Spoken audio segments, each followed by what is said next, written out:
अस्सलाम वालेकुम फ्रेंड्स, कैसे हैं आप? ठीक ठाक हैं फ्रेंड्स। आजकल जो मौजूद बहस चल रहा है टॉपिक कि जी वो गवर्नमेंट ने जौन सा काफ़ी ज़्यादा चीज़ें जौन से ना वो बैन कर दी हैं, क्योंकि उसकी वजह ये थी कि हमारी जो मैशियत है वो बिल्कुल ही डिस्टर्ब हो रही थी। तो गाड़ियों के मुतालिक मैं थोड़ा सा करना चाह रहा हूँ, क्योंकि काफ़ी ज़्यादा लोग गाड़ियों के काम से मुंसलिक हैं, वो बाहर से गाड़ियाँ मंगवाते हैं और यहाँ पे जौन सा ना आके वो बेच देते हैं या अपने पर्सनल यूज़ के लिए भी मंगवा लेते हैं। तो मैं आपको थोड़ा सा एफबीआर की वेबसाइट पे जाके सारी चीज़ें बता देता हूँ, और उसका जो बैन आइटम का एसआरओ है ना वो भी आपके साथ शेयर करूँगा। ये देखें, मैं जाता हूँ एफबीआर में जाके मैं जाऊँगा जनाब, यहाँ पे आपकी जो व्हीकल की आती है ना, जहाँ से हम व्हीकल कर सकते हैं, कस्टम से निकलवा सकते हैं, उसकी रिक्वायरमेंट क्या है और क्या क्या जो डॉक्यूमेंट है और कौन कौन सी कैटेगरी में फॉल करती है और किस तरह हम उसको बाहर निकाल सकेंगे। तो ये शुरू में थोड़ा सा इसका प्रोसेस बताऊंगा। प्रोसेस बताने के बाद मैं जो उनसे आपको वो वाला एसआरओ के का भी हवाला दे दूंगा जो उन्होंने टेम्परेरी तौर पे बैन कर दिया हुआ है अपनी मैशियत को मजबूत करने के लिए। जाहिर सी बात है, अब पाकिस्तान की मैशियत इस वक्त जो है ना श्रीलंका की मैशियत के बराबर ही चल रही है। बस डॉलर्स है कोई नहीं यहाँ पे। इंपोर्ट बहुत ज़्यादा हो गई हुई थी, जिसकी वजह से इन्होंने जो है ना इंपोर्ट्स को बंद कर दिया कि लग्जरीज आइटम को जो है बिल्कुल ही ख़त्म कर दें। तो इन फ्यूचर ये जो बेहतर होगा तो फिर बाहर से इंपोर्टेड गाड़ियों का फिर काम शुरू हो जाएगा। तो मैंने कहा चले आपको थोड़ा सा इसके बारे में बता दूं। ये देखें, ये जो इसकी रिक्वायरमेंट होती है उसमें उन्होंने बताया हुआ है जनाब, आप तीन कैटेगरी में तीन स्कीम्स के तहत जो है ना गाड़ी को इंपोर्ट कर सकते हैं। एक होता है पर्सनल बैगेज, एक गिफ्ट स्कीम होता है और एक ट्रांसफ़र ऑफ रेजिडेंस होता है। अब पर्सनल बैगेज क्या होता है? पर्सनल बैगेज आपका जो होता है वो आप खुद ही वहाँ से आ रहे हो तो आप वो लेके आ सकते हैं, ठीक है। अब एक और अब एक और इम्पोर्टेंट बात है कि अब गाड़ी कौन सी हम इंपोर्ट कर सकते हैं और कितने साल पुरानी इंपोर्ट कर सकते हैं, ये भी तो हमें पता होना चाहिए ना। ये देखें, ये एफबीआर ने सारी डिटेल यहाँ पे मेंशन कर दी हुई है, ठीक है, कि कार जो 3 साल पुरानी होनी चाहिए, 3 साल से ज़्यादा पुरानी कार आप इंपोर्ट नहीं कर सकते हैं, ठीक है। और जो दूसरी कमर्शियल गाड़ी हैं वो 5 साल से ज़्यादा की जीप हो गई हैं, बड़ी गाड़ी जो होती है वो आप 5 साल से ज़्यादा पुरानी को इंपोर्ट नहीं कर सकते हैं।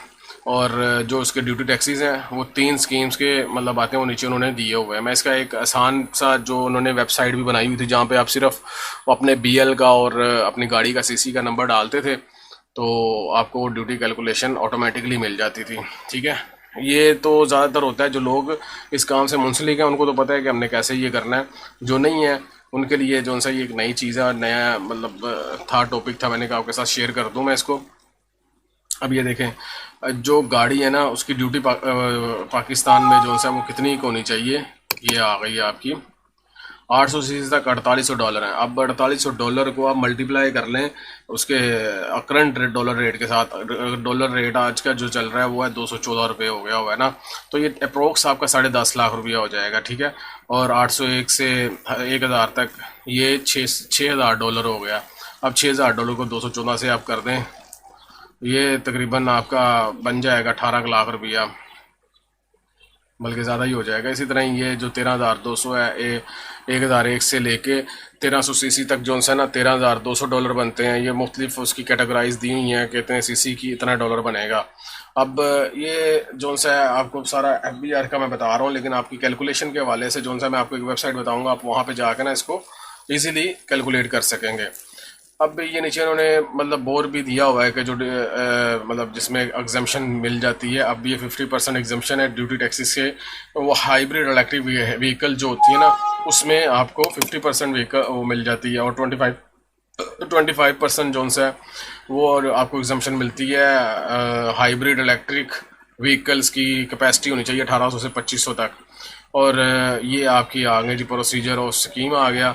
अब मैं आपका इसका अपेंडिक्स ही बता देता हूँ, उसमें काफ़ी ज़्यादा डिटेल ही उन्होंने मेंशन किया हुआ है। ये देखें, आपकी ये गाड़ी है जी, आपका जो है वो देखें बताते हैं कि new vehicles are importable in Pakistan freely by any one against payments of leviable duties and taxes existing import procedures and requirement laid down in import policy order custom laws, के जो आपके ऊपर वाजिबुल वादा ड्यूटी टैक्सेस होंगे वो आप अदा करेंगे तो आप वहाँ से निकाल सकते हैं। अब इन तीन कैटेगराइज को थोड़ा सा समराइज कर दूं मैं आपको कि पर्सनल बैगेज क्या होता है और गिफ्ट स्कीम क्या होता है और ट्रांसफ़र रेजिडेंस क्या होता है। अब ये देखें ट्रांसफ़र इसकी जो एलिजिबिलिटी क्राइटेरिया जो आ गया, उसमें जी आपके पास जो इस गाड़ी को इंपोर्ट करने के लिए आपके पास जनाब इसकी पाकिस्तान की एक तो सिटीज़नशिप होनी चाहिए और एक दूसरे मुल्क जहाँ पे आप रह रहे हैं डुअल नेशनलिटी आपके पास होनी चाहिए, ठीक है।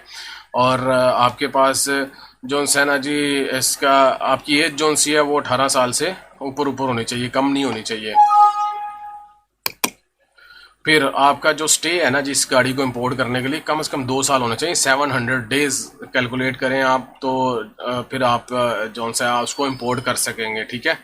अब type of vehicle which can be imported, आप जौन सा जी ट्रांसफ़र ऑफ रेजिडेंस स्कीम में जौन सा आप पैसेंजर्स ये कार्स आप मंगवा सकते हैं, बस मंगवा सकते हैं, वैन मंगवा सकते हैं, ट्रक, पिकअप और व्हीकल 4x4 व्हीकल, बड़ी व्हीकल जो होती है, एग्रीकल्चर ट्रैक्टर है, बुलडोजर है, laser and leveller, combined harvester and motorcycle और स्कूटर, ये रेजिडेंस स्कीम में आ जाता है। आपका गिफ्ट स्कीम में आप ये सारी चीज़ें मंगवा सकते हैं, लेकिन मोटरसाइकिल और स्कूटर इसमें फॉल नहीं करता। और पर्सनल बैगेज में भी यही चीज़ है कि आप इसमें मोटरसाइकिल और स्कूटर नहीं मंगवा सकते, आप मोटरसाइकिल और स्कूटर सिर्फ ट्रांसफ़र ऑफ रेजिडेंस स्कीम में मंगवा सकते हैं, ठीक हो गया। अब ये आपकी आ गई है जी कार, इसकी एज कितनी होनी चाहिए, मैंने पहले आपको बता दिया कि 3 साल पुरानी कार होनी चाहिए और 3 साल से ज़्यादा पुरानी नहीं होनी चाहिए कार, ठीक है। और 5 साल से पुरानी बड़ी मैन्युफैक्चर जो गाड़ी होती है वो नहीं होनी चाहिए। और ये देखें आपका 700 का स्टे होना चाहिए, ट्रांसफ़र ऑफ रेजिडेंस जो आप मंगवाना चाह रहे हैं ना, ये गाड़ी मंगवाना चाह रहे हैं, इसके लिए ट्रांसफ़र ऑफ रेजिडेंस स्कीम में आपका 700 का स्टे होना चाहिए और मिनिमम इसमें भी 700 का स्टे होना चाहिए। पर्सनल बैगेज में आपका 180 दिन का स्टे होना चाहिए बाहर किसी भी कंट्री में जो है ना। और आप गिफ्ट स्कीम कर सकते हैं अपने ब्लड रिलेशन को, भाई को कर सकते हैं, बहन को कर सकते हैं, हस्बैंड को कर सकते हैं, बच्चों को कर सकते हैं, लेकिन वो बच्चे जो आपके 18 साल से ऊपर ऊपर हैं उनको आप गिफ्ट स्कीम कर सकते हैं। और इसके लिए आपको जो चीज़ें की ज़रूरत पड़ती है वो गुड डिक्लेरेशन है, वो यहाँ पे आप जब आपका आ जाएगा BL इशू होके यहाँ पे गुड डिक्लेरेशन DD बनती है, उसके ऊपर ही सारी चीज़ें मेंशन होती हैं। एक्सपोर्ट सर्टिफिकेट चाहिए होगा, परचेज रिसीप्ट चाहिए होगी जो आप पेमेंट करेंगे इसकी, और बिल ऑफ लैडिंग होगा जिस पे आपका नाम वगैरह लिखा होगा, टेस्टेड फोटोज़ होंगी, copies of the passport Pakistani original and CNIC चाहिए होगा आपको ना इसके लिए, ठीक है। ये सारी कैटेगरी आप अपेंडिक्स E आप डाउनलोड करेंगे तो आपको ये सारी चीज़ें मिल जाएंगी। मैं थोड़ा सा आपको ब्रीफली जो है ना समराइज़ करके बता रहा हूँ।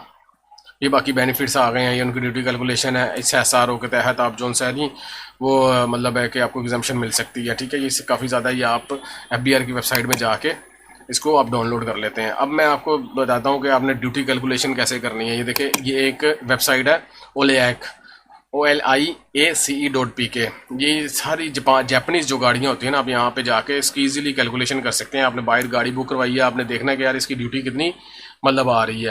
अब यहाँ पे आपने सबसे पहले जाके अपने CC सिलेक्ट करना है। आप 800 CC के और 600 CC एंड 800 CC के दरमियान गाड़ी मंगवा रहे हैं गैसोलीन वाली ना, तो आप इसको करेंगे कि मेरा इतनी मंगवा रहा हूँ। एयर कौन सा आपके पास होगा जी, 20 से पीछे तो आप नहीं जा सकते ना। अब उसका आपका BL का डेट क्या होगी, वो BL की डेट भी तो कोई डलवाएगा ना। मैं यहाँ पे वैसे ही रैंडमली डेट डाल देता हूँ। अब मैं ये देखें इन्होंने करंट रेट एक्सचेंज रेट भी डाला हुआ है, 213 इसका एक्सचेंज रेट है, ठीक है।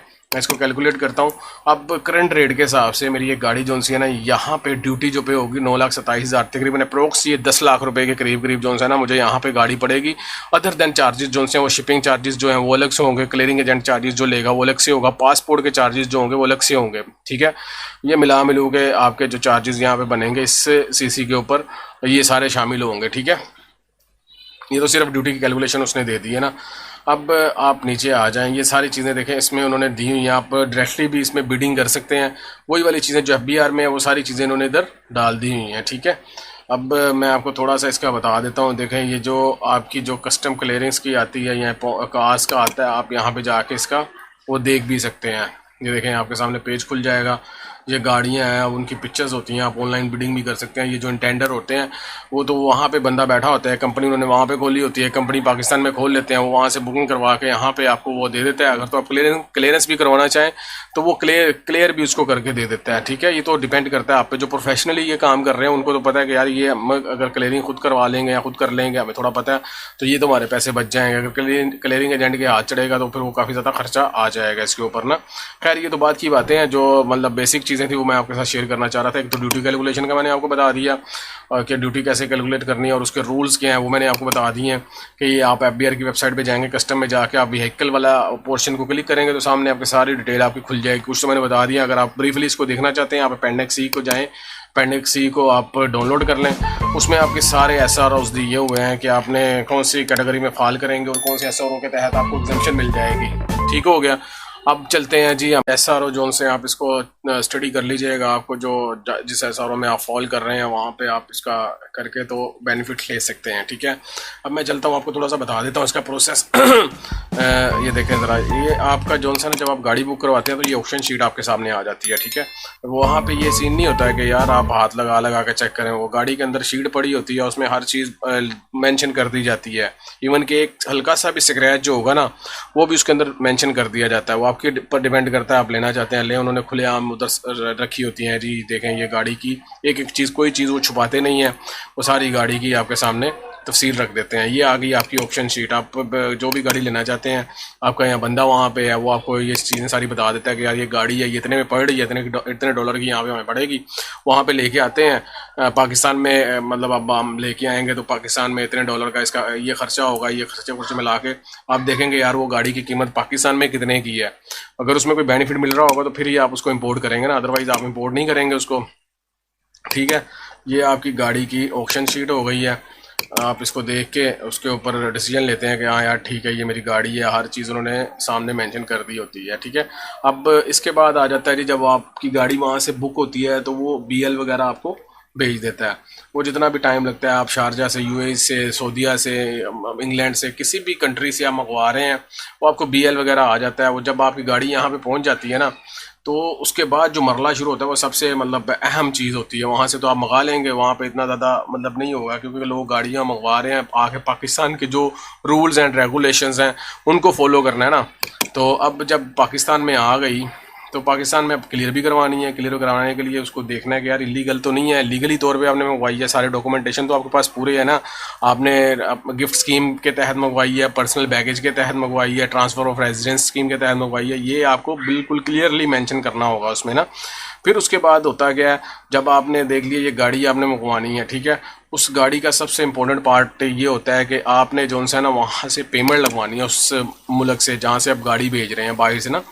और वो पेमेंट उस अकाउंट में लगवानी है जिसके नाम पे आप जो कंसाइनी नॉमिनेट कर रहे हैं कि यार ये मेरा कंसाइनी मेरा भाई है, मेरी बहन है, मेरी वाइफ है, व्हाट्सएवर जो भी है उसके नाम पे आप कर रहे हैं। ठीक है, फिर आप पेमेंट्स वहाँ पे लगवाएंगे, जिसे मतलब जब पेमेंट वहाँ पे लगेगी, पेमेंट तो वो आपकी मतलब पेमेंट ऐसी होगी कि वो आपको वापस हो जाएगी। उतनी पेमेंट लगानी जितनी कस्टम ड्यूटी बनती है। ये सिर्फ एक कस्टम का रूल है कि उसको शो करवाना होता है कि बाहर से पेमेंट भी लगी है। फिर जब देखें वहाँ से जब पेमेंट लग जाएगी ना, उसके बाद फिर जिस बैंक में पेमेंट लगी है वो बैंक हमें PRC इशू करेगा, ये प्रोसीड रियलाइजेशन सर्टिफिकेट। ठीक है, अब ये मुख्तलिफ पार्ट्स में ये कि हमने गाड़ी मतलब क्लियर करवाई थी सऊदी अरब से ना, करवाई थी हमने क्लियर, तो उन्होंने पेमेंट्स लगाई मुख्तलिफ पार्ट्स में ना। एक पार्ट्स में पेमेंट नहीं लगी थी। ये देखें, पहले उन्होंने भेजा 2,75,000 रुपया, फिर उन्होंने भेज दिया 3,58,000, मतलब वो मुख्तलिफ वक्फे के तहत उन्होंने पैसे ट्रांसफ़र किए वहाँ से। फिर 2,28,472 भेज दिया। उसके बाद फिर उन्होंने 4,43,000, इन्होंने टोटल मतलब 4-5 जो ट्रांजेक्शन लगाई वो उन्होंने अपनी ड्यूटी मुकम्मल करने के लिए करवाई थी। ठीक है, अब जैसे जैसे उनको पेमेंट्स मिलती गई, ये था उन्होंने स्टेट बैंक वालों ने PRC इशू कर दी, HBL का था ये। ठीक है, HBL बैंक में लगाई थी। अब जब ये PRC इशू करेंगे ना, तो इसकी PRC की वेरिफिकेशन के लिए जो कस्टम डिपार्टमेंट है वो मतलब बैंक को लेटर लिखेगा, ये इस तरह का लेटर होगा वो। ठीक है, ये देखें उन्होंने reverification of attached PRC over reference, जब आप ये PRC उनको देंगे तो ये आपका वहाँ पे भेजेगा बैंक में। ठीक है, कि भाई इसकी आप वेरिफिकेशन करें। अब वेरिफिकेशन का रिप्लाई जो होगा ना, ये बैंक का रिप्लाई मेरे पास आया हुआ है। उन्होंने कहा जी ये below find desire detail against the caption letter, जो कस्टम ने लेटर उनको भेजा था उसके तहत ये उन्होंने कहा है कि जी ये क्लियर है, आप इसकी गाड़ी को प्रोसीड कर दें। ठीक है, ये सारा उन्होंने मैसेज कर दिया। ये HBL की तरफ से गया हुआ था, हमें PRC भी इशू हो गई है बैंक का जो कस्टम वालों ने। ये देखें, ये हुआ था MCC ईस्ट ग्रुप में जो गाड़ी जहाँ पे आई हुई थी, उन्होंने मतलब लेटर डाला था, तो उसका ये रिस्पॉन्स उन्होंने बैंक वालों ने किया था। जब ये यहाँ तक हो जाएगा, आपका गाड़ी वगैरह आपने देख ली कि आपकी गाड़ी पहुँच गई है, फिर PRC वगैरह का प्रोसेस शुरू हुआ, पासपोर्ट वगैरह का हुआ, क्लियरिंग एजेंट इन्वॉल्व हुआ, वो सारी चीज़ें मैनेज करते करते यहाँ तक आप आए। जब ये पेमेंट्स वगैरह का हो जाएगा, वो एग्जामिन करेंगे, एग्जामिन करके जो भी खर्चा वर्चा होता है, शिपिंग कंपनी के चार्जेस होते हैं, DO वगैरह होता है, वो आप पे करेंगे। कोई स्टोरेज होता है जहाँ पे आपकी गाड़ी आएगी, वो आप स्टोरेज पे करेंगे। स्टोरेज पे करके आप वहाँ से अपनी गाड़ी मूव करवा लेंगे। अब ये देखें, ये जो अंडरटेकिंग है ना, ये गिफ्ट स्कीम का फॉर्म है। अब ये देख लें आप, जो बाहर से गाड़ी भेजेगा ना, वो ये इस तरह का फॉर्म फिल करेगा। उसमें आपका नाम वगैरह, एड्रेस, सऊदी अरब और पाकिस्तान का एड्रेस, ये सारी चीज़ें उसमें आ जाएंगी आपकी। ठीक हो गया ना, ये फॉर्म था। चलें, यहाँ तक तो मैंने सारी आपको स्टेप बाय स्टेप बता दी चीज़ें कि तरीकाकार क्या था, क्या क्या आपको मतलब मसाइल यहाँ पे फेस करने पड़ेंगे। अब आ गई जनाब, देखें, अब तो पहले तो ये काम हो रहा था, अब तो ये काम हो गया बंद। टेम्परेरी तौर पे उन्होंने इसको बैन कर दिया हुआ है। किस SRO के तहत बैन हुआ है जी? ये SRO के तहत बैन हुआ है। ये हमारा SRO नंबर है जनाब, ये देखें 598। ये 19 मई को उन्होंने किया था, लेकिन ऑन द वे जो उस वक्त गाड़ियां थी वो तो उन्होंने सारी क्लियर कर दी, लेकिन उसके बाद फर्दर गाड़ियां बिल्कुल भी बुकिंग नहीं हो रही हैं, कोई काम नहीं हो रहा है इसके ऊपर। उन्होंने बिल्कुल बंद कर दिया हुआ है, क्योंकि पाकिस्तान की मैशियत जो है ना, वो बिल्कुल ही डिस्टर्ब होकर रह गई हुई है। पाकिस्तान की मैशियत को स्टेबल करने के लिए उन्होंने ये SRO के तहत मुख्तलिफ आइटम्स जो सी थी ना, लग्जरी आइटम जो इम्पोर्ट करते थे हम लोग, वो बिल्कुल ही उन्होंने बैन कर दी है। देखें, SRO के तहत ये उन्होंने PCT कोड डाल दिया है, पाकिस्तान कस्टम टैरिफ कोड जो होता है, जिसके तहत हम जो है ना अपनी गाड़ियां मंगवा सकते हैं। अब ये देखें, जो गाड़ियों का हमारा फॉल कर रहा था वो इस HS कोड्स के तहत फॉल कर रहा था। ये बिल्कुल ही काम बंद हो गया हुआ है। ठीक है, ये कस्टम वालों का जो नोटिफिकेशन जारी हुआ है, ये सारे इन्होंने PCT कोड लिख दिए हुए हैं। फर्दर स्टिल ऑर्डर तक जो है हम कोई भी काम इसके ऊपर नहीं कर सकते हैं। जब कोई नया मतलब ऑर्डर निकलता है तो उसके बाद देखा जाएगा। ये देखें, उसमें काफ़ी ज़्यादा, ये गाड़ियों का नहीं, क्योंकि मैं तो गाड़ियों के मतलब अभी डिस्कस कर रहा हूँ, तो मुख्तलिफ आइटम्स भी हैं। आप ये SRO को डाउनलोड कर लें FBR की वेबसाइट पे जाके, 598 I 2002 का, और 19 मई इसकी डेट है। आप इसमें वो चीज़ें सारी देख लेंगे जो बैन कर दी हुई हैं गवर्नमेंट ऑफ पाकिस्तान ने, ड्यू टू इकोनॉमिकली जो सा अमलों को बेहतर बनाने के लिए, कि भाई बाहर अब हमारी करेंसी ना जाए, यहाँ से एक्सपोर्ट को तरजीह दी जाए, इंपोर्ट को कम से कम किया जाए। अब इसमें देखें, खाने की चीज़ें भी हैं, वो कुत्तों और बिल्लियों को जो खाने वगैरह होते थे वो भी आ जाते हैं। इसके अंदर टिश्यू पेपर्स हैं, सारी लग्जरीज आइटम यहाँ पे शामिल हैं आपकी ना। ये आप इसको मतलब अगर तफसीली पढ़ेंगे तो आपको सारा पता चल जाएगा। तो ये गाड़ियों के मतलब थोड़ा सा मैंने आपको डिस्कस करना था, ये मैंने आपको बताया। अगर इसके बारे में फिर भी कोई आपकी क्वेरीज होती हैं, कोई क्वेश्चंस वगैरह होते हैं, तो आप काइंडली मुझे मेरे कमेंट्स बॉक्स में डालें, मैं आपको उसका आंसर करूंगा। और मज़ीद जैसे ही कोई इसके ऊपर पाबंदी हटती है तो उसके ऊपर मैं मज़ीद कोई मतलब एक और वीडियो बना दूंगा, और उसका सारा नया जो प्रोसेस आएगा, कोई नया SRO आएगा, उसके मतलब सारी चीज़ें मैं फिर दोबारा डिस्कस कर दूँगा। तो अपना ख्याल रखिएगा। नेक्स्ट वीडियो तक के लिए अल्लाह हाफिज़। फिर कोई नई वीडियो आती है, कोई नया मतलब आ जाता है मेरे पास SRO, कोई नई अपडेट्स आती है, तो मैं आपके साथ लाजमी शेयर करूँगा। जब आपकी गाड़ी जौन सा है यहाँ पे पाकिस्तान में आ जाएगी ना, तो उसका सबसे पहले प्रोसेस होगा, डॉक्यूमेंट जो होता है कस्टम की रिक्वायरमेंट के मुताबिक आपको जौन सा है उसकी गुड डिक्लेरेशन तैयार करनी पड़ेगी। गुड डिक्लेरेशन क्या होती है मैं आपको ये बता रहा हूँ। ये देखें, आप जाएंगे यहाँ पे, ये देखें जी, आपकी ये गुड डिक्लेरेशन है। यहाँ पे आपका जौन सा है वो आ जाएगा, जो कंसाइनी नेम है जो भेज रहा है उसका आ जाएगा, जिसके नाम पे उसने भेजी है गाड़ी वो उसका नाम आ जाएगा। ठीक है, एक्सपोर्टर का नाम आ गया, इंपोर्टर का नाम आ गया, और उसका सारा एड्रेस आ जाएगा, और जो क्लियरिंग एजेंट है उसका नाम आ जाएगा, और ये आ गया आपका BL नंबर, जो जन बाहर से भेजा होगा वो BL आ जाएगा आपका। ठीक हो गया।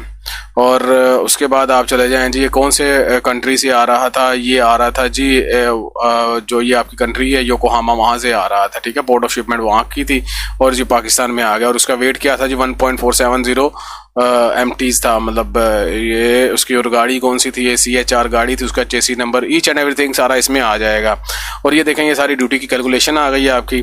अब ये गाड़ी जो आपने मंगवाई है, ये उस गाड़ी की जो ड्यूटी टोटल बन रही है वो आपकी बन रही है 24,52,952 रुपये। ठीक है, अब ये आपका डॉक्यूमेंट जब तैयार हो गया, ये कस्टम के पास जाएगा। पहले तो होता था मैनुअली आप जाकर करवा लेते, अब ये ऑनलाइन होता है, असेसमेंट ऑफिसर के पास जाता है, एग्जामिनर के पास जाता है, वो इसके ऊपर मतलब जो भी कमेंट्स होते हैं वो फिजिकली इसको एग्जामिन करते हैं, उसकी असेसमेंट करते हैं। गाड़ी की चाबियां भी आ जाती हैं कंटेनर में से जो निकलती हैं, तो वो सारा एग्जामिन करके तो आप जो जो रिक्वायरमेंट उनकी होती है वो आपको बता देते हैं।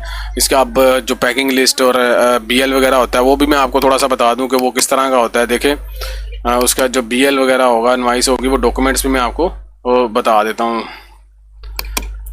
ये आपके डॉक्यूमेंट्स आ गए हैं। ठीक है, ये सारी चीज़ें जो है इसके अंदर आपको डालनी पड़ेंगी। और ये गाड़ियों की तस्वीरें जो होती हैं वो एग्जामिनर ऑफिसर जो होता है वो डालता है गाड़ी की तस्वीर ना, सारी आगे पीछे से जहाँ से भी उनको रिक्वायर्ड होती है वो सारी तस्वीरें वो यहाँ पे अपलोड कर दे। ये सारा प्रोसेस आपको थोड़ा सा बता रहा हूँ ताकि आपको समझने में आसानी हो जाए। ये देखें, ये CHR है, ये कस्टम पोर्ट पे गाड़ी खड़ी हुई है, ठीक है। आपके वो जहाज़ से गाड़ी उतरी तो कस्टम एग्जामिनर ऑफिसर ने इसकी तस्वीरें उतारी। तस्वीरें उतारने के बाद ये देखें बाकी भी जो भी तस्वीरें हैं वो सारी मैं आपको दिखा देता हूँ। ये देखें, ये बैक साइड से उसकी CHR गाड़ी की तस्वीर है। और उसके बाद फिर आप आ जाएं, ये देखें, ये उसके ऊपर जो उसका मतलब नंबर्स वगैरह डाले हुए थे वो सारी उसकी उन्होंने यहाँ पे मेंशन कर दी, अपलोड करती हैं। और इसके जो डॉक्यूमेंट्स हैं वो भी मैं आपको दिखा देता हूँ। डॉक्यूमेंट्स इसके लिए कौन कौन से रिक्वायर्ड होते हैं ये देख लें। ये आपके इनवॉइस पैकिंग लिस्ट यहाँ पे आ जाएगा, BL आ जाएगा जो मेन इंस्ट्रूमेंट होता है इस इंपोर्ट का। या पासपोर्ट आ गया, जिस बंदे ने पासपोर्ट के तहत मतलब जिसका पासपोर्ट लगना है वो यहाँ पे आ जाएगा सारा। बाहर से जिसने भेजा वो भी आ जाएगा। ये चाइना से जो बंदा जिसके नाम पे भेज रहा है वो सारी तफसील आ जाएगी।